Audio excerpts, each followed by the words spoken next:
ay galing pa ng Antipolo Rizal. Actually, first session pa lang ni ma'am sa amin sa kanyang melasma treatment. So kung makikita niyo yung buong mukha ni ma'am, mapapansin niyo na very severe na ang kanyang pecas on both her cheeks. So left and right na pisngi, may pecas siya at talagang ito ay sobrang dark na. So, ang in-avail ni ma'am sa amin, yung complete package for melasma.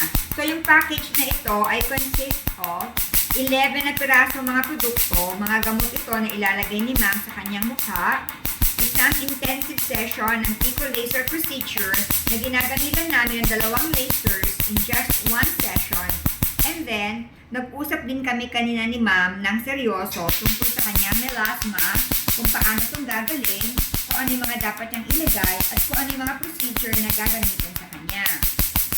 Tunay ngang totoo ang kasabihan na walang malayong lugar sa taong gustong pumunta dahil kahit na napakalayo pa ni ma'am, imagine, Antipolo Rizal, hindi to biro ha, ang layo niya, pero talagang sinadyapan niya kami dito sa Novaliches, Quezon City. And then, magkikita ulit kami ni ma'am after 3 weeks para sa kanyang susunod na session. So, I have to emphasize, ang paggagamot ng pecas or melasma, walang iisang procedure lamang ang mga gagamot dito. So, ibig sabihin, kailangan ito ay kombinasyon ng iba't ibang procedure.